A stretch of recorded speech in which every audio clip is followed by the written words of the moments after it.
Well, thank you very much. Wow, some really great speeches. That was something. That was something. Very special people, very special place. I know Wall Street very well for a lot of years, working here, owning property on Wall Street and being in this great city that's under tremendous siege right now. It's a terrible thing that's happening, but it is great to be back in New York, and it's a true honor to address the oldest and largest young Republican club in the United States. I want to express my tremendous gratitude to all of you for being one of the very first organizations in the entire nation to endorse my 2024. Doesn't it sound good? Now it's happening. It's happening. We shouldn't have had to wait this long, but you know, things like that happen. Things like that happen. But when we were at 4 years and we were fighting because we had a rigged election like nobody's ever seen before, and a lot of people thought it could happen maybe sooner, and it should have happened sooner because of what they did. A bunch of cheaters. They are cheaters like nobody's ever cheated before. Third world country. But now the time is here, and we're going to do it. We're going to do it right, and we're going to find out what happened then. But more importantly, we're going to take our country to new levels that nobody would have thought possible when you're looking at what's happened today. Let me especially thank your president, Gavin Wax. Gavin, that was an excellent speech. That was an excellent speech. Wow.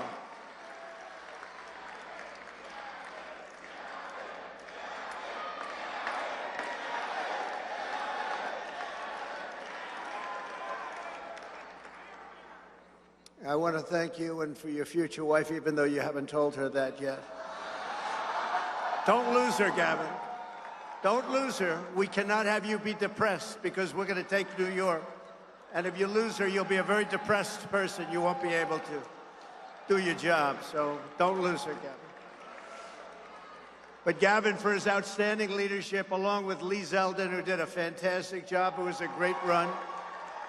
And he's endorsed us very early, a long time ago, and he's a fantastic guy. And the entire executive committee of this storied organization. With crime at record levels and hundreds of thousands of people living on the sidewalks and streets, and with illegal aliens invading our city and state like nobody thought possible. Did anybody think this was even possible? I believe we have a great chance of winning New York, Rudy. I think we have a great chance. Greatest mayor in our history. Greatest mayor in our history. By the way, his crime, when he took over New York, the crime was almost as bad. I can't be worse than this, Rudy, can it? I mean, I want to say it was worse, but I don't think it can be worse than this. You're going to have to tell me about that. But it was bad. And he and the man sitting right next to you, very special. Stand up, Bernie. Stand up, Bernie.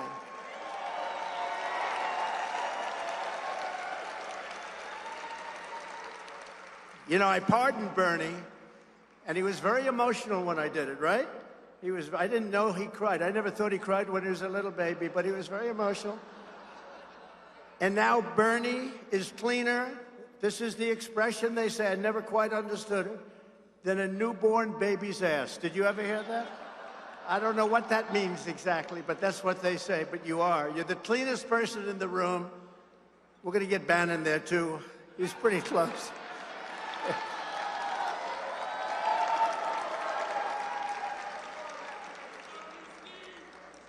But Lee Zeldin, all of you people that have been so incredible, and everyone in the room, we are going to give all the resources that you need. We have a lot of resources. You know, we take in millions and millions of dollars a week from people, average $61. Can you believe that? $61. And we're taking in numbers that nobody's ever seen before. That's like a poll. When you think of it, that's like a poll, isn't it? But we're going to give you all the resources you need, Gavin and Lee and everybody that's working on it. And Rudy, you have to work. You know, they love you in this city, Rudy. They love you. They love you. And if we win New York, and likewise, we're going to put a heavy play on New Jersey, Virginia, and a few other states that people say, gee, I don't know if you can win. Then we win the election very easily, very, very easily. If we win New York, it will counter all of the cheating that will go on because we have to catch them. And we have a congressman sitting right there who's got his eye on it. And I want to thank a lot of senators that are here tonight, but a couple in particular, U.S. Senator J.D. Vance, a friend of mine. He's done a great job. I endorsed him. He went from 5th place to 1st place, and he's been a really tremendous senator. And another one that I was really honored to endorse and help, and he's been an incredible senator, and I got to listen to part of his speech. Roger Marshall, he's been fantastic. Roger, thank you. Great speech, by the way, Roger. You are a good speaker. I know that from impeachment hoax #1 and impeachment hoax #2. I said, who's that guy? He's made some good speeches. That's why I liked you. That's why we have that relationship. Very special that you did that. But thank you very much for everything. You really have done a great job. Thank you. Also, Representative Corey Mills. Thank you, Corey. Stand up. Mike Collins. Thank you, Corey. Mike Collins, wherever you may be, Mike. You know, they say there's 2,500 people here. There's about 5,000 people outside. Paul Gosar. Paul, thank you very much. Paul, good job, Paul. And Paul has to fight his very liberal family all the time. I don't know. But Paul wins. And you heard the real Matt Gaetz tonight. That's the real Matt Gaetz, right? Man. That was great, Matt. You know, they have a big deal going on at Mar-a-Lago right now. They have 1,000 people for a friend of yours. You know what's happening. They all think you and I are supposed to be there. But we're very happy being right here for Gavin and Lee and everybody else. And Ginger, you are such a good addition. You're keeping him grounded. It's so nice to see this. But you are really a fantastic woman, very smart woman. Another one who has done an unbelievable job. I watched her run over the head of Harvard, the head of Penn, the great old Wharton School of Finance. Elise Stefanak. Elise. Thank you, Elise. What a job she's done. You know, I watched the way, she's very smart. I watched the way she was asking the questions, and they were asked in a very complex way. And these women, who I guess are smart, but boy, they were really dumb answers, weren't they? But they were asked in a very complex way, and these people had no idea what the hell they were doing. I said, you know, I think she's got to lose her job. I guess they're all going to be losing their job within the next day or two, but it's 1 down, 2 to go. But there's many more out there like that, and I don't get it. I don't know why there would be. A special person is in this room tonight because former Mayor Rudy Giuliani did the greatest job. He was the greatest mayor in the history of this city. It was safe. It was prosperous.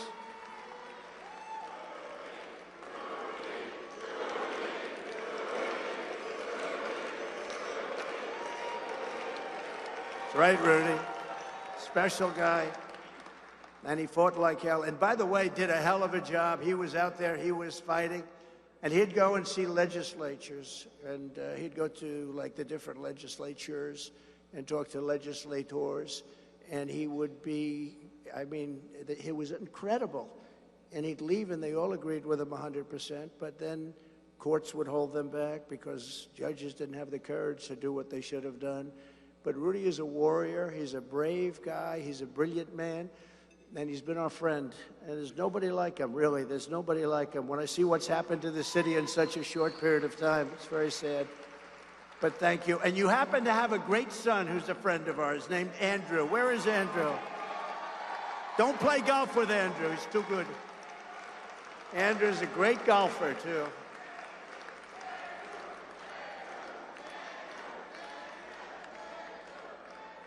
Andrew's a great, great young guy who really ran a very good race. You know, when he announced, a lot of people weren't thinking you were going to get the numbers you got. And then immediately he went over with Lee, and they worked together beautifully. It was a beautiful thing to see, Andrew, and thank you very much. Also, former New York City Police Commissioner, when we had real safe city. We had a real safe. Bernie, stand up again, please.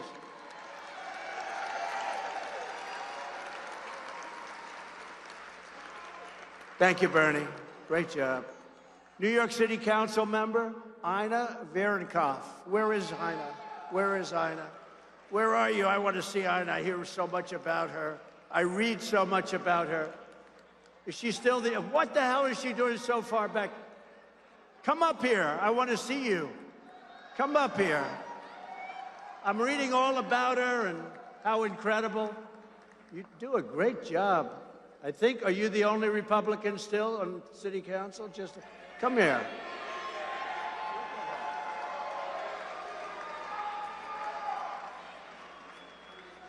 Don't fall. Joe Biden has taught us it's not good to fall.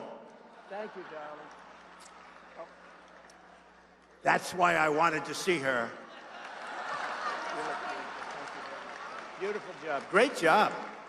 Very popular. Very, very popular. Bo Hines is here. He's going to be a congressman very shortly. Bo Hines, thank you. D.C. Drano. Where's Rogan?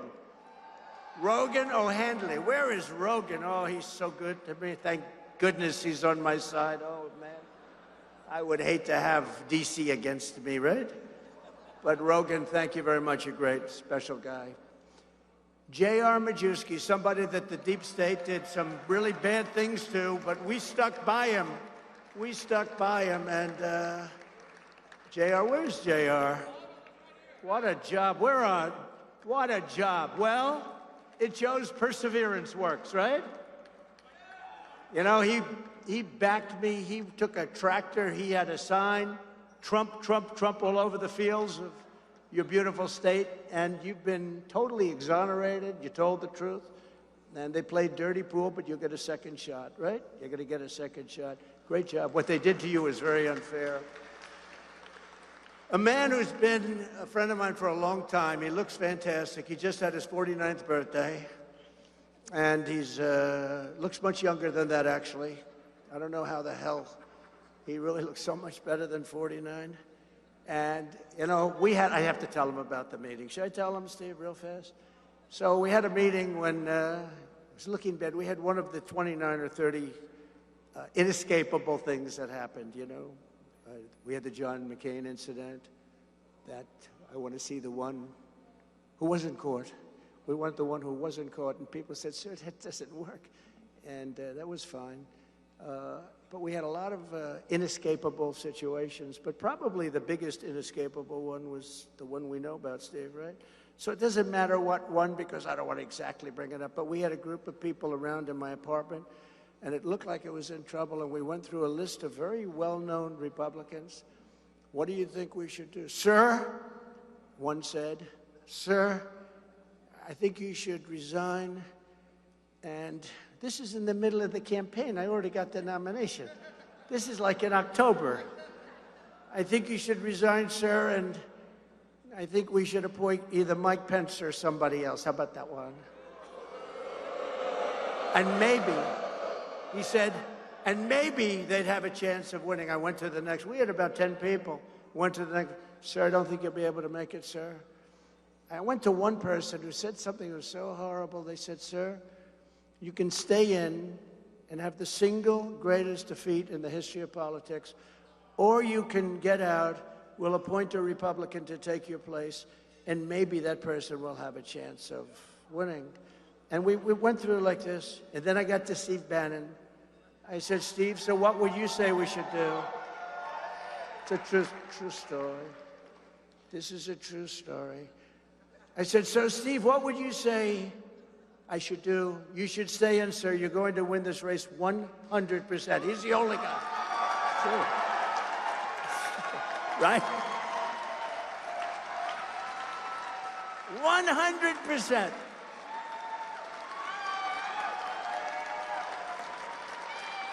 True, a true story. It's a true story. He said 100%. I said, that guy's the greatest bullshit artist I've ever heard. I don't know if he believed it, but boy, did he say it. And he was, I think he was convinced. Steve, did you really believe that? He said, yes, I believe him. But it is true. He was the only one in the room, right? And then I made my decision. I said, look, here's the way I look at it. If I get out, it would be historic. It'll be the only time anyone's ever gotten out before a race after getting the nomination in a landslide. I mean, we wiped them out. We started with 18, and every week, 1 out, 2 out, 3 out. And it was a great campaign. And we were doing really well, but this one particular event came up, and I said, you know, if we get out, it's historic. If we don't get out, we lose. If we lose, we lose. You know, we're realistic. It could happen, right? And it's not that big. It's big. It's horrible. But it's not historic because somebody always loses a little bit, right? I didn't like the concept of it, but the other was much. So I said, we'll stay in. And did we kick ass after that, right?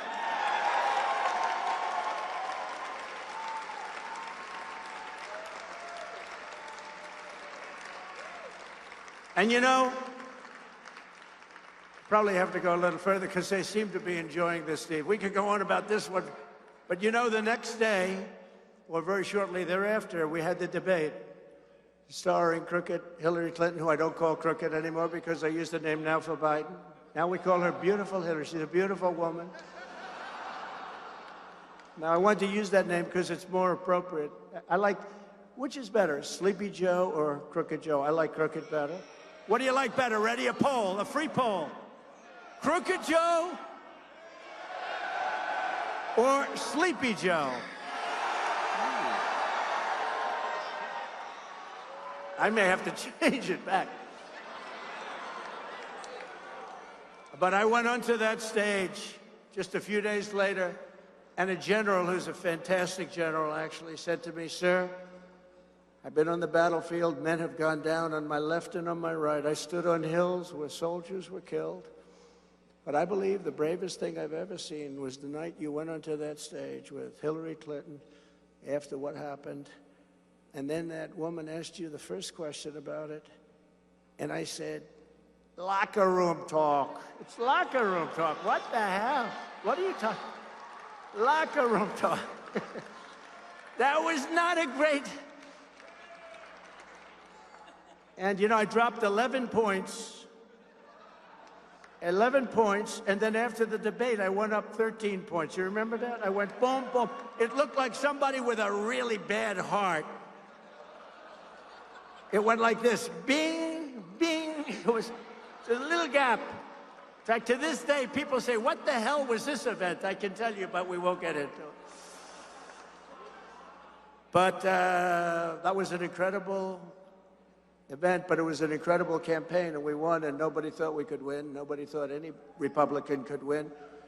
And now they're starting to say we can. You know, the Washington Post had us 11 points up, and they said, this is an outlier. They paid $1.5 million for a poll, and they said their own poll is an outlier. I said, this is like...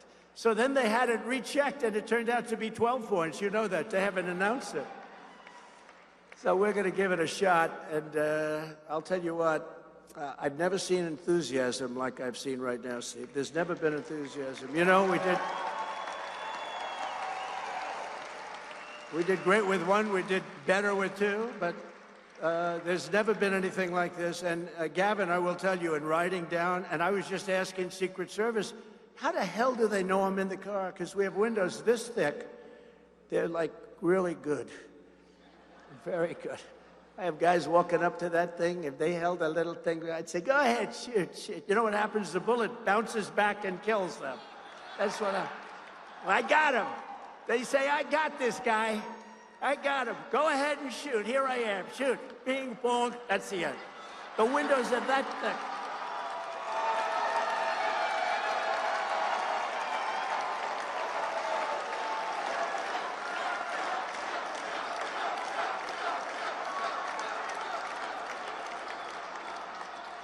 You know, and by the way, it's a Saturday night. There's not a lot to do. So we'll stay here for a while. Do we agree? And another person who's a warrior, she happens to be a beautiful woman, but I never think about that because I never talk about beauty. To me, I can see the most beautiful woman in the world. It doesn't register with me at all. Beauty doesn't matter. But she's beautiful, but she's a great lawyer. And she's been a tremendous protector of a lot of very important people. And she's done an incredible job, and she has tremendous courage. You know, I have these high-priced lawyers, and they're fine, but they go out and I say, go speak to the press. And, you know, you have these animals out there. Oh, there they are, right up there. Whoa. You have these animals out there. They're vicious animals. And these high-priced guys, you know, they're beautiful guys, nice, beautiful suits, everything, nice pay, a lot of money to these people. Go out and speak to the press. Sure, I'd rather not. And she goes, I'll do it. And she goes out there, she's fierce. She's a fierce person. And we appreciate it. Alina Haba. Alina, she says, I'll do it, sir, I'll do it. And she goes and she makes the news every night. She makes the news every night, screaming at these maniacs. Alex Brusewitz, who has been incredible. Where's Alex? I want to see him. Alex Brusewitz. Where are you, Alex? Thank you. What a job you've done between you and D.C. Drano and Alex Stein and Jack. Where's Jack? Where's Jack? Where is he? Jack, I want to see you. Great job, Jack. Thank you. What a job you do. You know, we have an incredible thing. We're always talking about the fake news and the bad, but we have guys, and these are the guys who should be getting Pulitzers. You know, we're suing the Pulitzer Organization, and we're suing them because they gave the Pulitzer Prize to people that reported on fair and accurately Russia, Russia, Russia, but it turned out to be totally false. And even they admit now it was a scam. So we say, you know, we're actually suing them, right, Boris? We're suing them, and I hear we're doing very well. They haven't got a response. We're saying, we're demanding that the Pulitzer Prize be taken away from these people that got it because they were wrong. The ones that should get it are also here, many of them. And they're incredible people, and they should get it, and we want them to get it. And we also want damages, because great damage was caused by their bad reporting. Raheem Kassam. Raheem. Where is Raheem? What a good job you do. Thank you, Raheem. Great job. Scott Pressler. Fantastic.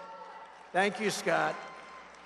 And, of course, Kash Patel. Thank you, Kash. Great job. Get ready, Kash. Get ready. All of you guys get ready. Paul and Gracia, thank you very much. You've been fantastic. What a writer. Thank you. Thank you. What a job. And all of the countless other distinguished guests that we have here. We have too many to go through, but I wanted to mention a few, and they're really incredible people, and they're very brave people, and they're very great patriots. 11 months from now, each of you will vote in the most important election of your lives. It's the most important election. I used to say 2016 was the most important election, but this is far more important. You know, we had a border problem in 2016, but it was minor by comparison to this. And I ran the campaign on the border, and I won. But this is far greater. And in 2020, I kept saying to my people, I want to talk about the border. They said, sir, we don't have a problem. You straightened it out. I said, that's good. I want to tell them that. He said, nobody wants to listen to that, sir. You straightened it out. We had a great border. I couldn't even talk about it. Now, the border crisis is the worst in history. There's never been any border like this from any country. So this election will decide whether your generation inherits a fascist country or a free country, whether you have the rule of tyrants or the rule of law, whether America will be destroyed by crooked Joe Biden and his goons, or whether we, the people, will make America great again. Make America great again.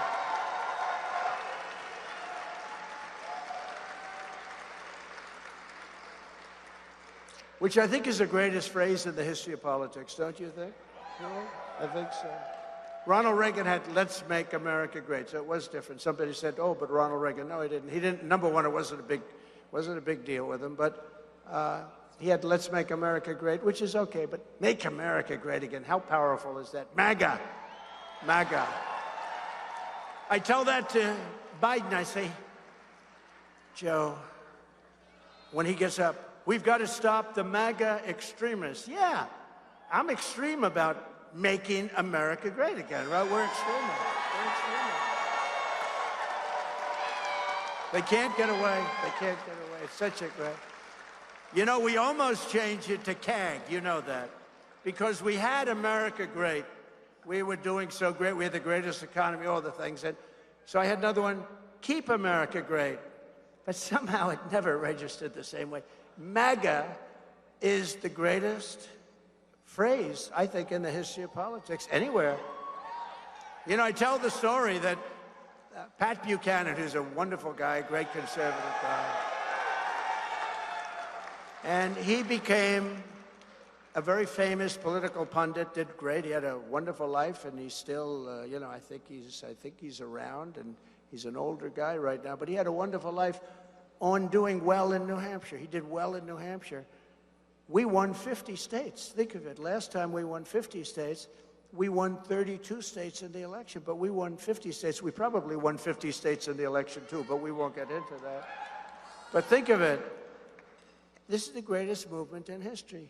When you look outside and you see thousands of people, when you see us coming down, I was about to say, they couldn't see, the people were going wild. Somebody in my car said, you know, you can win New York. The people are going wild. And I said, how do they know it's even me in the car? Because you can't tell. And the people are going crazy. They're waving and, you know, giving you all sorts of fist pumps and everything. I'm telling you, this is a place that can be won, and we have the team to do it. For 4 straight years, our opponents have been waging an all-out war on American democracy.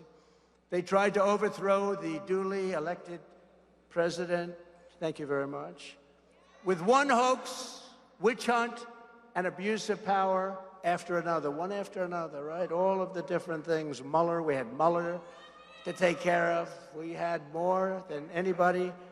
And think of it, we had all of that going on, and still people, I was reading today, some people, many people consider this to be one of the greatest presidencies, all of the many things we did. Greatest tax cuts in history, rebuilt our military, defeated ISIS, Space Force. We did so much.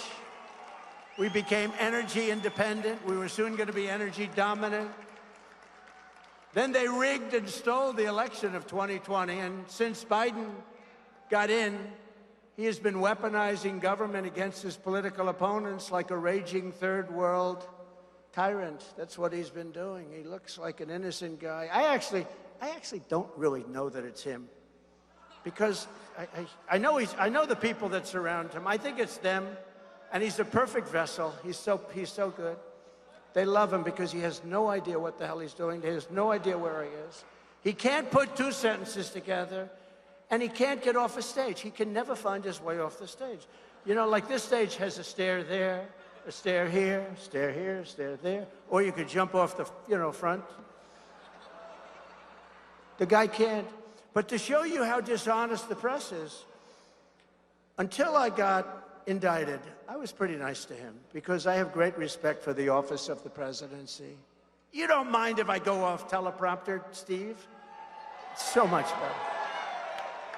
Because I have so much respect for the office. So I wasn't really hitting him. In fact, some people said you could hit him harder. I said, no, he's president. I don't want to hit him that hard.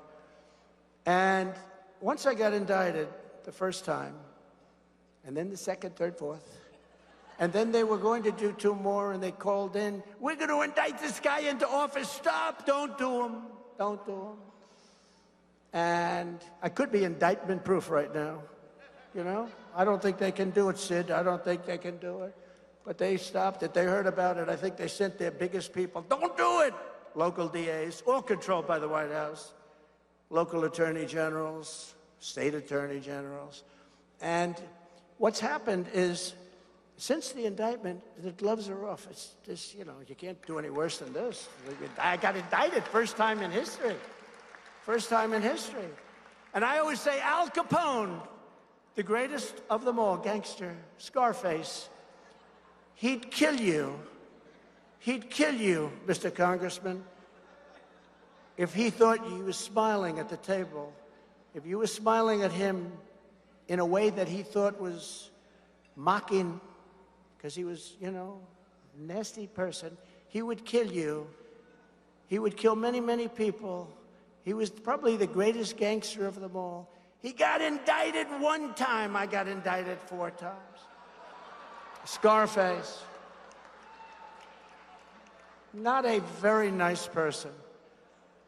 But many people that are, major criminals, very few have had an honor of being indicted 4 times. I'll tell you one thing, I'm the first guy that ever got indicted whose poll numbers went up. Nobody. That's a fact. Who the hell gets indicted, Matt? And their poll numbers went up, and I don't mean went up, I mean like a rocket ship, because the people get it. They get it. But crooked Joe Biden's banana republic ends on November 5th, 2024.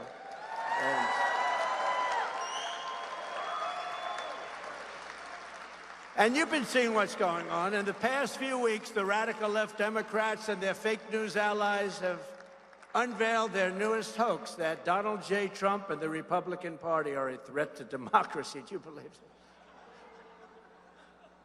Can you believe it? This is their new line, It's, here we go again. Russia, Russia, Russia. Mueller, Mueller, Mueller. Ukraine, Ukraine, Ukraine.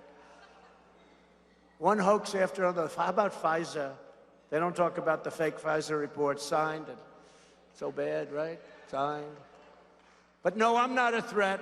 I will save democracy. The threat is crooked Joe Biden. That's the threat.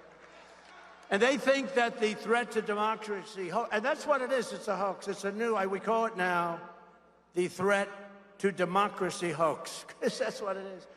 These guys are so good with misinformation, disinformation. It's a slight difference, You know that, Sid, right? There is a slight difference. If you want, we can talk about it, but let's not bore the audience. Misinformation, you know that, Bannon? Misinformation and disinformation. It's like all of the prisoners that are coming out from all over the world in jails and prisons. So people say, why do you say jails and prisons? Because there is a slight difference. Well, there's also a difference in dis and mis, right? And all of these hoaxes, and all of them have been created. This is all they do well. They are sick people. They don't care about our country. They should spend the time on China, screwing us on trade. And we would have the greatest country. We would have the strong. If they use that genius, that sick genius, they could do some wonderful things, but they don't because they're sick. They think the threat to democracy hoax will save Biden from having created the worst inflation in our country's history, a fragile economy that may soon end in a depression, much like 1929. Have you heard that before? You watch. We are very, very close to a depression, the likes of which you have never seen. We owe $36 trillion, and this guy has no clue.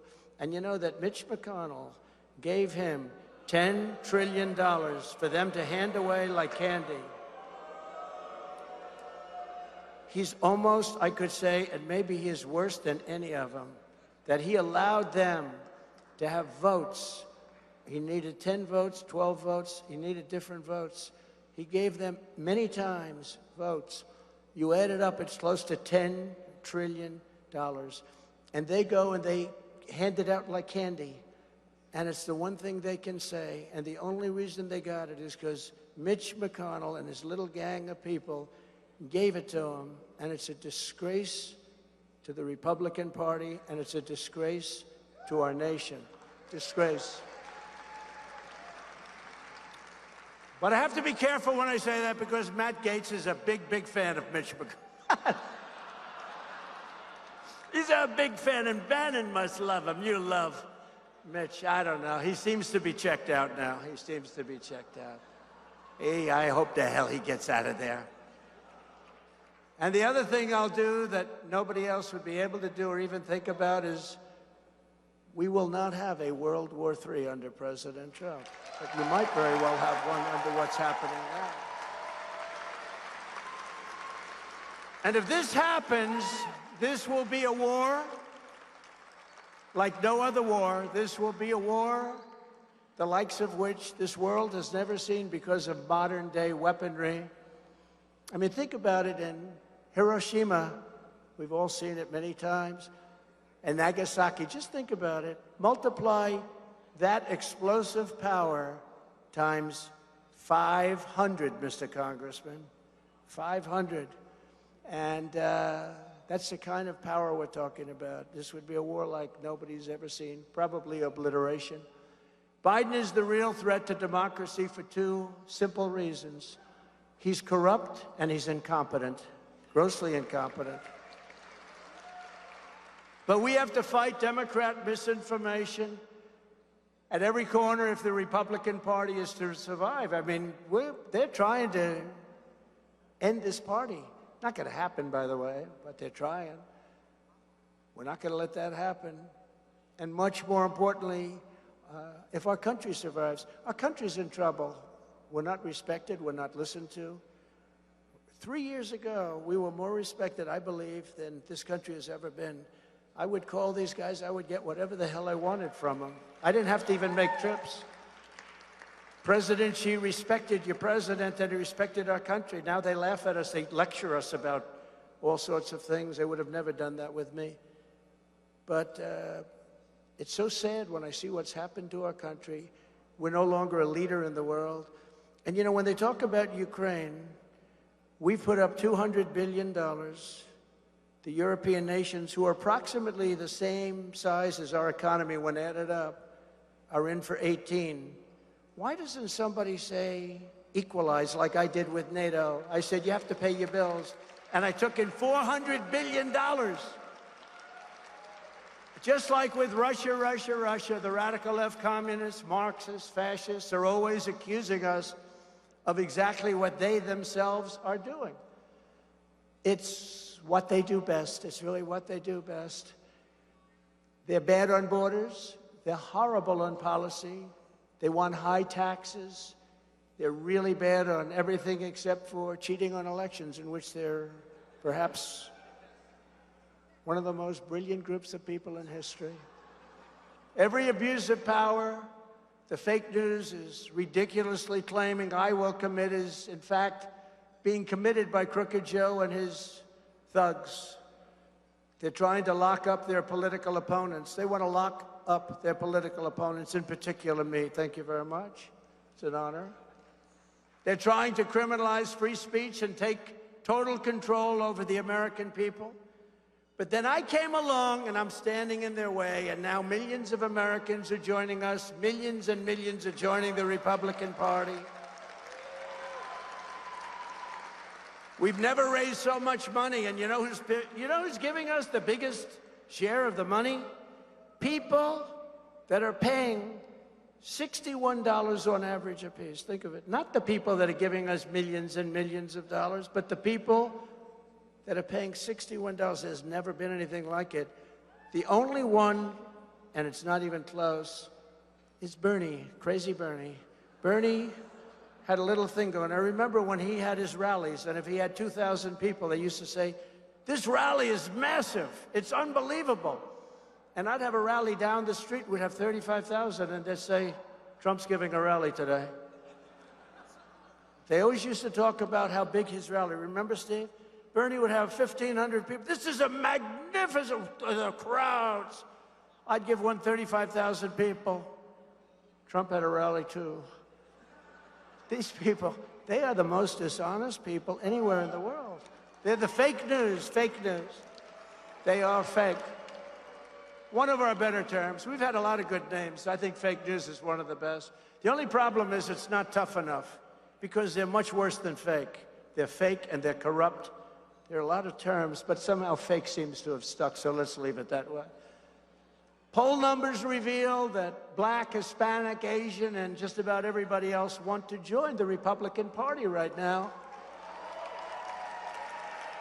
Because the Republican Party is the American dream, not the Democrat Party of open borders, chaos, uniform laughter. They laugh at us all over the world. The world is laughing at us. Can you imagine President Xi? I have to say, the press gets very angry when I call him a brilliant person. If I say he's brilliant, the next day, article, he called President Xi a brilliant person. Yeah. He controls 1.4 billion people with an iron fist. They want me to say he's just of average intelligence. Okay? But the look, the whole thing, he stands in front of 1 million soldiers, they walk by. And They want me to say bad things. Can't say bad things. But can you imagine guys like this, Putin, many of them, even like France, Macron, you know, he's a tricky little guy.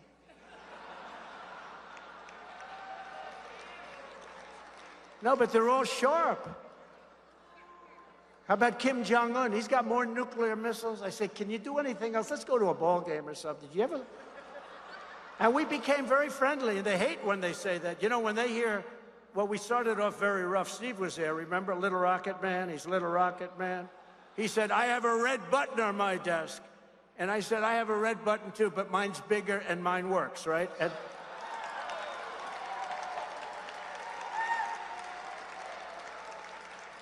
And you know, we had a meeting. When we had a meeting, it was in Singapore. It was the biggest press gaggle anyone's ever seen. There must have been 10,000 there when I met with Kim Jong-un, because he was getting ready to blow up the world. And I wanted to give it a shot to stop him, you know. When Obama, you know, when you sit, before you take office, you sit with the president. I said, so tell me, what's the biggest problem? He said, North Korea is the biggest problem by far. Remember that, Steve? He said the biggest part. I mean, there's nothing you can do. He's got a lot of nuclear weapons, and I think he's willing to use them. I said, have you called him? No. But actually, he did call him. He called him 11 times, and it wasn't responded to, because they didn't respect that group of people. They just didn't respect him. But I was back and forth, and they were nasty. I was calling him Little Rocket Man, and he was calling me things. And I was saying horrible things about him. And people were actually getting very angry about it, remember? And then one day, like a miracle, I get a call that North Korea would like to meet. I said, that sounds good. And because of that, South Korea was having the Olympics, remember? In the Seoul Olympics. They sold no tickets to the opening event or any other event because nobody wanted to be blown up in the middle of an event, watching the high jumpers. Watching the men that entered women's sports. They didn't want to watch. So this Seoul Olympics was a disaster. But about 3 months before that, I got a call that they want to meet. And I said, great, and we met. And they said, not only are we going to be friends, me and him, and we are. We get along great. We get along great. I mean, I think I saved the nuclear war, actually, if you want to know the truth. Because he expected to go to war. He actually expected it. He expected to go to war. I mean, he was okay with it. I mean, this guy's got more stuff. Did you ever see the picture of him with the howitzers on the beach where he must have had 10,000 shooting into the ocean? Do you think he got an environmental impact statement done for that, Steve? Remember, he had thousands of howitzers. This isn't nuclear. This is his little side game. He loves weapons. Thousands of them on the beach. I never saw anything like it. Shooting shells into the ocean. And immediately I think of our country because we're such fools. Did he get an environmental impact statement to do? Today, everything we do, John Kerry would never have allowed that. He'd say, this is not, he doesn't want us to use coal anymore. And he goes to China to tell him, please, when you can. They're building 2 coal plants a week. I mean, they must think we are the dumbest son of a bitches in the world. John Kerry. I mean, I don't understand. Because I don't view him as a stupid guy. Is this the biggest con game in the world? I mean, does he really believe this? He goes to China over global warming, which they don't use anymore because it's not getting warmer, it's actually getting a little cooler. So now they call it climate change. Because climate change covers everything. If it gets warm, climate change is one of the greatest con jobs ever because global warming didn't work. Because, you know, remember when they sent the boats out to the Arctic, freezing cold, and the scientists were in the boat, a big ship, and they were worried about the icebergs because they were melting, and they had a little cold wave that lasted for about 2 days, and it was so vicious and so cold that the ice formed around the ship and started crushing the ship like it was a little... Remember, we had to send helicopters in to get them. The ship was just engulfed in ice, and they're talking about global warming. So we're destroying our country because these people are going to coal. They don't even do the natural gas thing. And they're doing anywhere from 1 to 2, and these are serious power plants. These are big ones, okay? And we're trying wind. The most expensive energy in history is wind. Second is solar, but I like the concept of solar. But did you ever see a big solar thing? It covers, Mr. Senator, the entire desert. You know, like 9 homes will be given. The thing, see the size of this ballroom? Multiply it times 1,000. And that's solar. And yet we have more liquid gas and oil under our feet, and we don't use it. So unlike... No, we don't use it. We have more than ever. But unlike crooked Joe Biden, I'm running to liberate America. We want to liberate America because we're in a country that's in a lot of pain right now, and a lot of hurt. This campaign is a righteous crusade to rescue our nation from a very corrupt political class. They are corrupt, they're incompetent, and they probably hate our country. No longer will the men and women of America pay tribute to the people who threw open our borders, flooded our communities with deadly drugs, sold our jobs to China and other foreign countries, colluded with the big banks, conspired with corporate media, corrupted our government, and unleashed murderers, rapists, and gang members, savages all, to prey on innocent people that walk the streets of our cities. They want Americans to be weak and poor, confused, divided, and afraid. Why they want that, I don't know. It's the only thing I can't figure out. Why they want that, I don't know. If you put me back in the White House, however, their reign will be over and America will be a free nation once again. It'll be a free nation.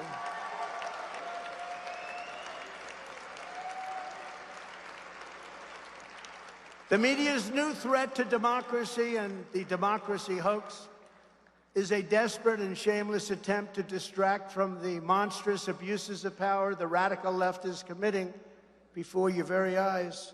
Over the past few years, you've watched crooked Joe Biden and his band of lunatics and thugs try to destroy attorney-client privilege. You know, I have a lot of lawyers in this room, and they're always asking me, does it mean anything? I don't think so, because if you're representing like a Republican or a J6 person or somebody else who's totally fine, a parent, there is no such thing as attorney-client privilege. Who could believe that? They've persecuted Catholics and pro-life activists. They've labeled parents at school board meetings as domestic terrorists. They've imprisoned a man for posting an internet meme about Hillary Clinton. Who would want to watch it? Who would want to look at that? Personally, I'd rather look at Ginger, but I'm not going to say that tonight. They've weaponized the IRS against political opponents. They've tried to get me thrown off the ballot with their ridiculous attacks on the 14th Amendment. All 15 lawsuits as of tonight have been successfully rebuffed. All 15. And they flooded our nation with tens of millions of illegal aliens while violently opposing voter ID so that we have no idea who is actually voting. Can you imagine somebody saying, no, we don't want voter ID? Why? There's only one reason, because they want to cheat. Who doesn't want voter ID? But we will not let this continue. The next Trump administration will be a great new beginning of American democracy. It will be the rebirth of American freedom, and it will be the return of the American dream. We had that dream going, and going very strongly. Our mission in this race is to win a historic and powerful mandate to take back our nation from the shadow government of corrupt alliances, hidden people. They hide under carpets and rugs, and lawless bureaucrats, mercenaries, propagandists, and scoundrels and spies. what's happened to our country is not believed by many people, like that great New York Republican Teddy Roosevelt, we will restore constitutional government by the people. Starting on Inauguration Day 2025, and you're all going to be with me, we're all going to be in Washington together. The Biden dictatorship will be over, and we are going to bring our country back from hell. We're going to bring it back from hell. And it's in hell right now. On day one, I will break up the Biden administration's illegal censorship machine, and any official who has violated Americans' constitutional rights will be held very, very accountable. Very accountable. And I make this commitment to you tonight. We will not have Bill Barr as our Attorney General. Is that okay? I promise. He was a coward. He was afraid of being impeached. So how do you not get impeached? I told him, don't be afraid, Bill. I got impeached twice. My numbers went up. Don't be afraid. Sir, they want to impeach me, sir. They want to impeach me. He said, Bill, just relax. Just relax. How do you not get impeached? You know what? You let people know you're not going to look at the election. Okay? You let them know we're not going to look at the election, and you don't get impeached, because the Democrats say, how lucky did we get to get this stiff in that position? I'll also cancel Biden's dangerous artificial intelligence executive order and ban the U.S. We're gonna ban everything having to do. This is a very dangerous period of time, having to do with censoring speech of American citizens. And all of these Biden attacks on democracy and freedom are happening because the radical left Democrats, and they are indeed radical left, look at what's going on. Look at what's going on with Israel. You know, Israel used to be the #1, I wouldn't say lobbyist, but the #1 power in Congress. Today, the way AOC +3 talks about Israel is hard to believe, actually, as somebody that's been around for a while and watched. Because the radical left Democrats know that in a fair election fight, they're going to lose in a landslide. You know, they're losing in a landslide right now. People don't realize the poll numbers are coming out, and we're not just beating DeSanctimonious and Birdbrain, we're beating everybody. Some incredible polls came out today that were just incredible. Nobody's ever seen polls like this. Under the Trump administration, we built the greatest economy in the history of the world, with soaring incomes, rising wages, and household net worth hitting the highest level by far in recorded history. And we had everything going. It was the best time in American history to be young and to start a family. When I was president, your 30-year mortgage rate reached an all-time historic low, never been this low, 2.65%. Did anybody get a mortgage in those days? And we had gasoline down to lower than $1.87 a gallon. Think of where we are now. But thanks to Crooked Joe today, the American dream is totally dead. Biden and the radical left Democrats spent $12 trillion and caused 3-year inflation of over 20%, the highest inflation in history in most people's opinion. As a result, the average 30-year mortgage rate is now 8%, but for practical purposes, it's 10, 11, and 12%, but it doesn't matter what it is because you can't get the money, you can't get a mortgage no matter what you do. The typical family has lost hundreds of thousands of dollars of purchasing. The purchasing power from the American family is gone, it's shot. When buying a home, it's shot. The housing industry is dead. And thanks to Biden's insane Green New Deal, the Green New Deal which destroys our country, it's destroying our country. Families can't even afford to buy a car. But while Biden has devastated opportunities for young Americans, I will fight for young Americans like no president has ever fought before. And I'm pleased to report that a recent fake news NBC poll, but in this case, I hope it wasn't fake, found that we're winning young Americans, leading Biden 46%, 42%. We're also leading in one case by 11, in one case by 9, in one case by 14, Mr. Congressman. And we're leading in all age groups. We're leading women. I always thought women liked me. You know, they said I didn't do well last time because it's a fake deal. You know, it's all crooked as hell. The elections are crooked as hell. It's a fake deal. They said he's not doing well with suburban women. I think I did very well with suburban women. Why wasn't I? You mean I was keeping low-income housing?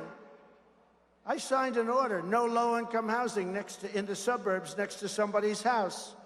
You mean the people in that house aren't liking me a lot?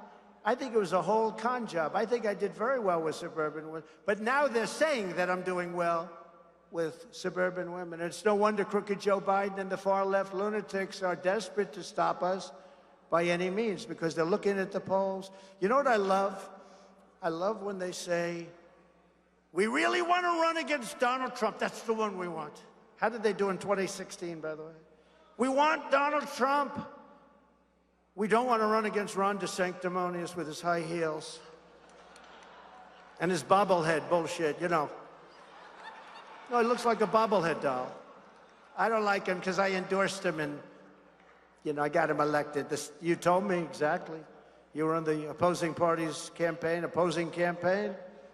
But, you know, it's funny. So here's their line. Again, mis and disinformation. We want to run against Donald Trump. And the stupid Republicans sometimes write it. Gates knows this. We want Donald Trump. We want Donald Trump. But they don't want me. They say that because they don't want me, because it's disinformation. And remember, we won in 2016, and the same idiots said we want to run against. You know who didn't want to run against me? Bill Clinton.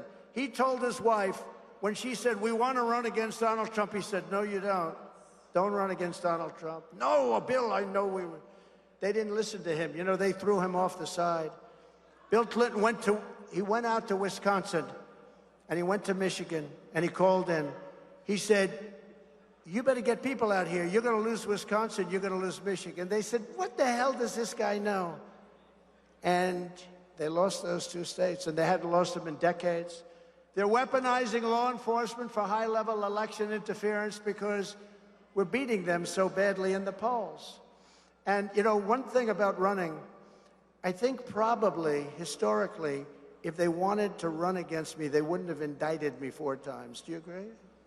And civil suits also. We don't even talk about them. But these people are slick. They're very slick. You saw Gavin Newsom with no facts. He beat the hell out of Ron DeSanctimonious the other night, and he had no facts. In the Harvard-Harris poll, we're leading the field, just came out today. We're leading the field with 67%. I have 67. While Ron DeSanctimonious has 9%, and Nikki Birdbrain Haley is at 8%. You know, they keep saying that she's making a charge. Steve Bannon, can you help me with this? They're saying that Nikki Haley is making a charge. You know, like that guy Langone, a big bullshit artist, that he's got the support of Langone. Did he ever put up any money in his life? No. I like Bernie Marcus much better. But that she's making a charge, but she's never going up. She doesn't go up. If you make a charge, you're supposed to go up in the poll. She's not going up. In the Harris X poll, I guess that's probably X referring to what used to be called Twitter. What's that all about? X. I'm going to do an X. Let me put out an X. But in the new X poll, we're at 68%, and DeSantis is at 9%, and Haley's at 7%. Chris Christie doesn't register. Doesn't even register. What the hell is he doing? You know, it's a race to the bottom. It's Ada Hutchinson and Chris Christie are fighting for who's the lowest. What about Ada Hutchinson? He's been at 0 for 6 months. Ada Hutchinson, his name's Asa, by the way. You know, I always like to say that because if I'm sarcastic, the fake news said, he didn't know the governor of Arkansas's name. The worst is, there's a new thing going along. So I'm a very sarcastic person, but I do it out of respect and fun and to make a point. So the other day, I'm imitating Biden not getting off a stage, right? So I say, this guy can't even get off a stage. So I purposely, do my thing. You know the way he walks like this? And I go like this.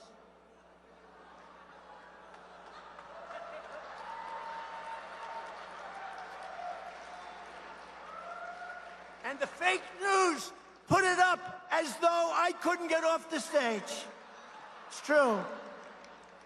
You saw that, right? They put it up like I couldn't. So I got to be careful. I can't do these things very much because when I imitate, I did one where I'm stumbling. I said, ladies and and they said, look at Trump, he can't talk. He's cognitively impaired. It's disgusting. I can't do anything. There can't be any humor anymore, Steve, because every time I imitate this guy, they say me doing it. And you saw that one, right? They have me not being able to get off a stage. These people are sick. They're bad. Baker today in the New York Times, he said that I want to be a dictator. I didn't say that. I said I want to be a dictator for one day. But the New York Times said, and you know why I wanted to be a dictator? Because I want a wall, right? I want a wall, and I want to drill, drill, drill. That's true. So,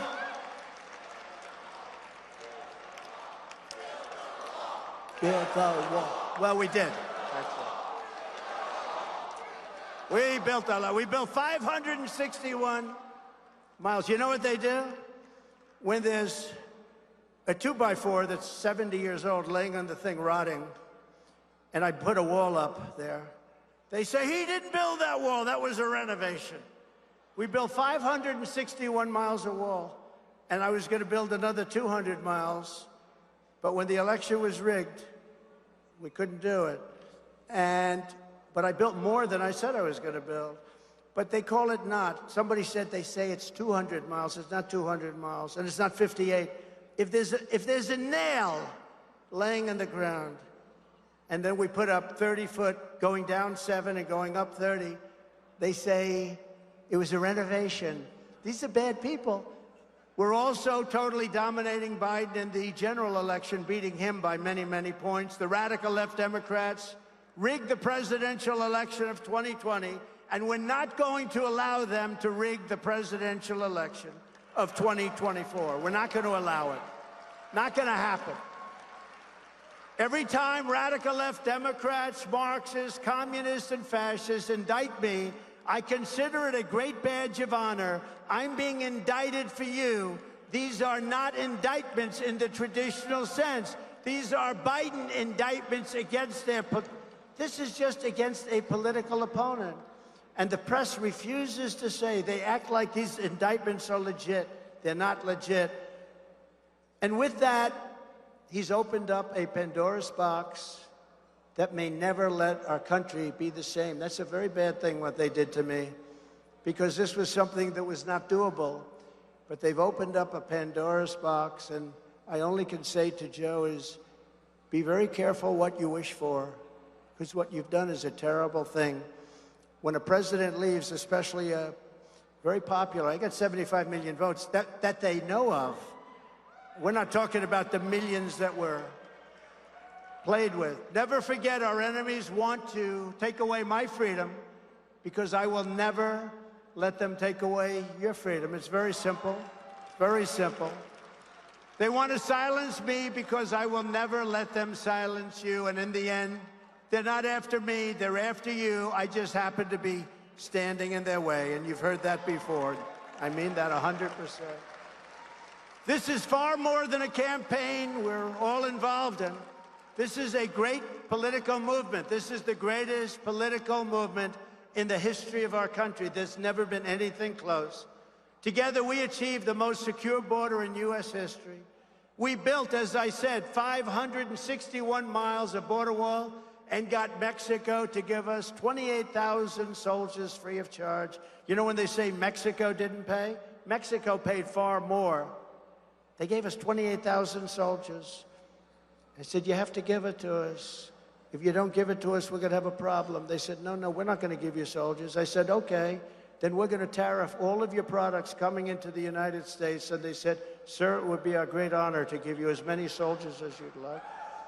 I got it free of charge.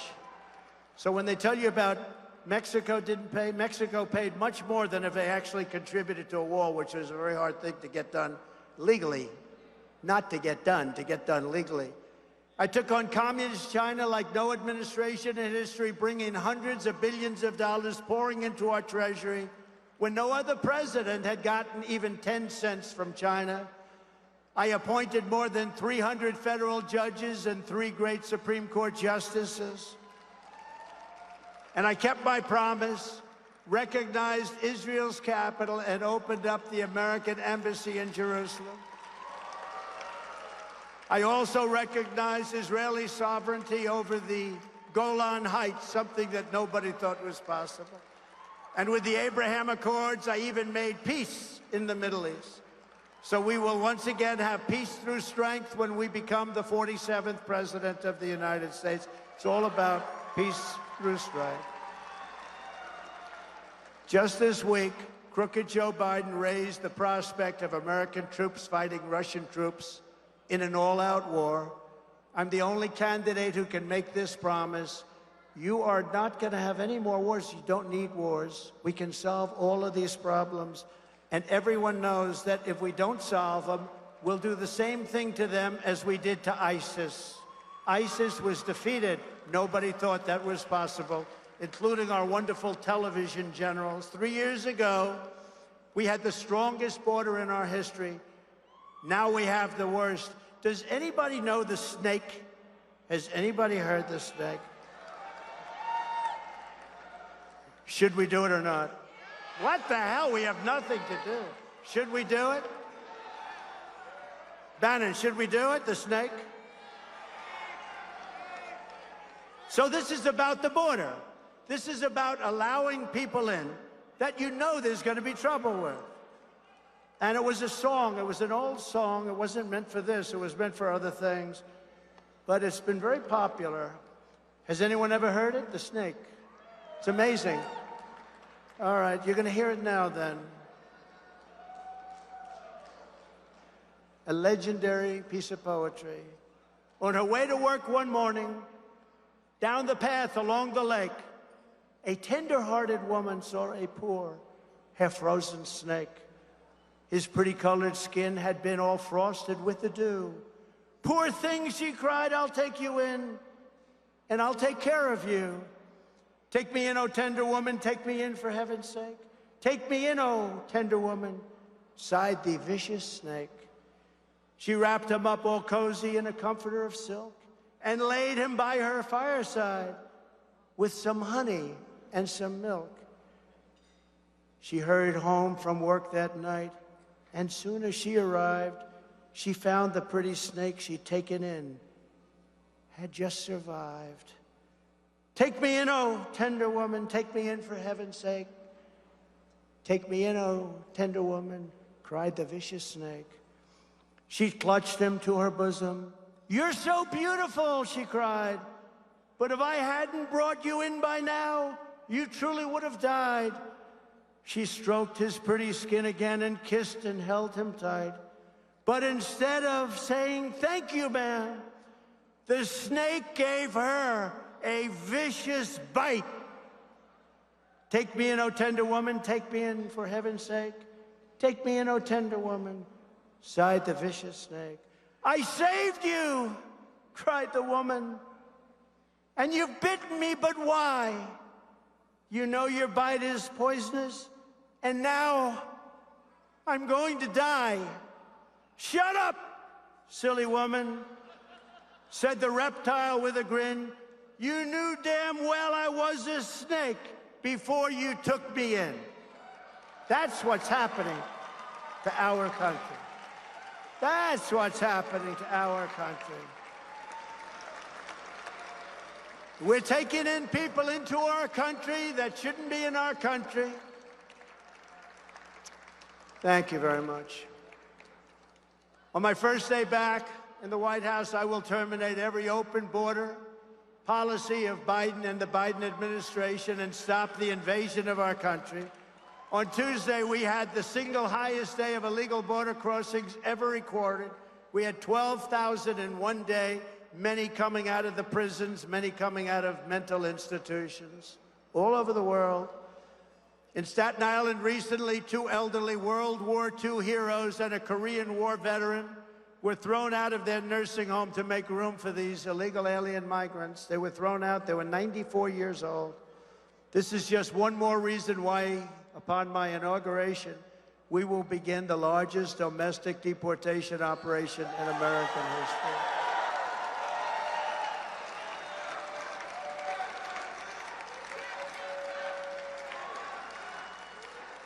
I will immediately restore and expand the Trump travel ban on entry from terror-plagued countries, and I will implement strong ideological screening for all immigrants. And by the way, the travel ban worked 100%. I didn't want to talk about it during my term, but I talk about it now. We didn't have one attack. We didn't have one attack. We were safe. And you know who else was safe? Israel was safe, and Ukraine was safe, and Taiwan was safe. They would have never done it. If you hate America, if you want to abolish Israel, if you want to sympathize with jihadists, then we don't want you in our country, and you are not getting in. You're not coming in. I will terminate crooked Joe Biden's electric vehicle mandate on my first day in office. We want cars that will go far. You will be allowed to buy gasoline-powered cars, hybrids, and also you'll be allowed to buy an electric car if that's what you want. You will have your choice, and you also have your choice on schools. We will have school choice also. You'll have car choice and school choice. We will not force the trucking industry to go electric when everyone knows that it is economically impossible for them to survive. Crime in our Democrat-run cities is out of control like never before. Every one of them is setting records in murder and violence. Their court systems are rigged against people like you and me. The whole world is watching my trial, where I've been proven innocent every day. Every day. They have nothing. Alina knows that better than anybody.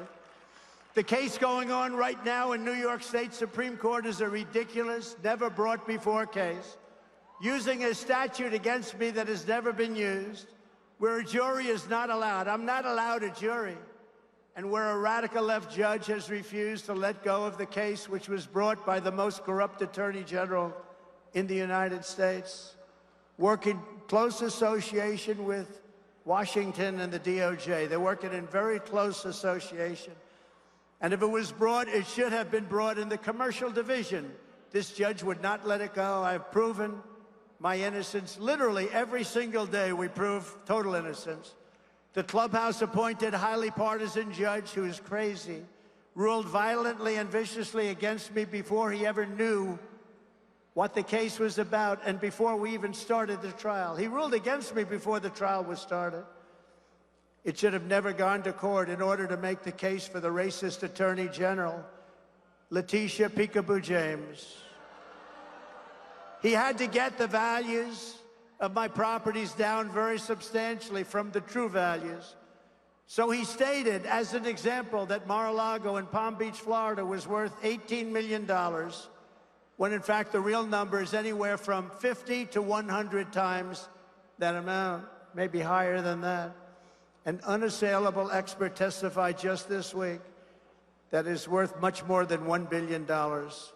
Another highly respected expert witness in the case testified on Thursday to the Attorney General, "You really ought to be ashamed of yourself for bringing this case against this man." His expert finding after exhaustive research, one of the most respected people in the country, after exhaustive research, is there is no evidence whatsoever of any accounting problems or fraud. There is not a single reference to a violation of any accounting provision. He concluded by saying if Mr. Trump was his student at the Stern School of NYU, where he's a top professor, one of the most respected people in the school, President Trump would get an A on his financial statements. He would get an A. In over 40 years, he said, I've never seen a statement that provides so much detail and is so transparent as these statements. These statements also have an ironclad disclaimer clause stating that the user must use his own due diligence and analysis and not rely in any way on the statements.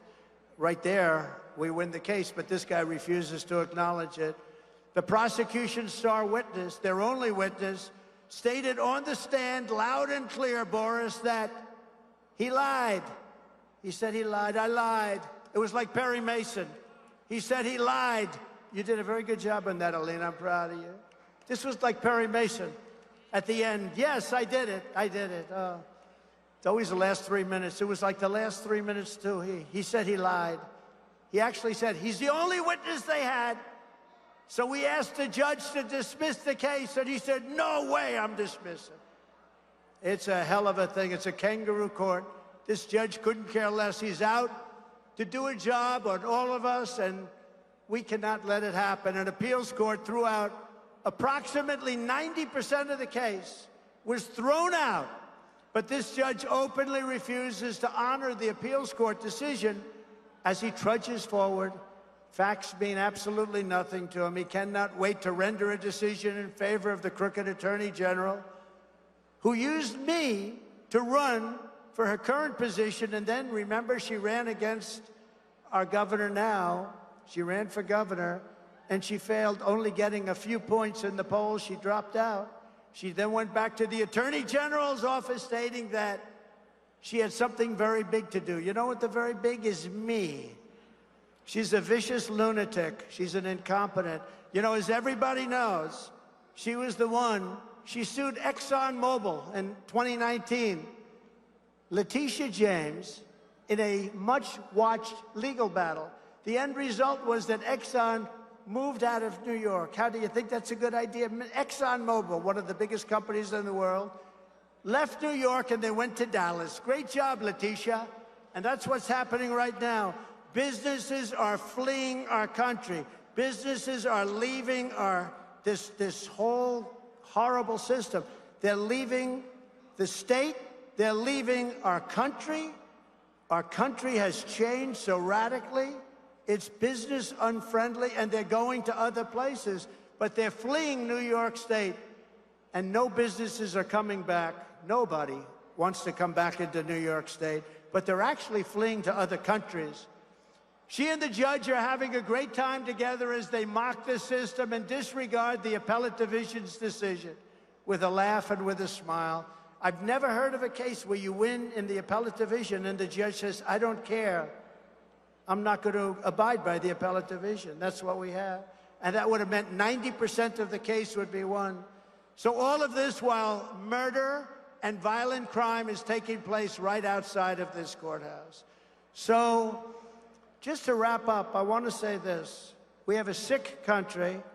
We have, as a couple of you have said, we have a nation in decline, in very, very serious decline. We're going to run in New York. We're going to run strong in New York. We're going to do things that nobody ever believed. We're going to win New York. We're going to win New Jersey. We're going to win Virginia. And then we're going to win a lot of the states that we're expected to win. And we're going to do a job like nobody's been able to do. And we're going to bring law and order back. We're going to do something that I will say is slightly controversial, but it shouldn't be. We are going to indemnify policemen and precincts and states and cities from being sued. We want them to do their job. Our police and law enforcement has to come back, and they want to come back, and they want to do their job, and we are going to indemnify them so they don't lose their wife, their family, their pension, and their job. We are going to indemnify policemen and law enforcement, and we're going to tell them to get out. We love you. Do your job. So I want to thank everybody. Mr. Mayor, I want to thank you very much. I want to thank everybody for being here. This is a record crowd. This is a record time. We're going to be back in New York a lot. We're going to actively campaign in New York. We are going to win the election. We're going to win this great state, once great state. And with you at my side, we will demolish the deep state. We will expel the warmongers from our government. We will drive out the globalists. We will cast out the communists, Marxists, and fascists. We will throw off the sick political class that hates our country. We will rout the fake news media. We will evict Joe Biden from the White House. And we will finish this job of making our country great again once and for all. Thank you very much, everybody. Thank you. Thank you very much. Thank you. Thank you.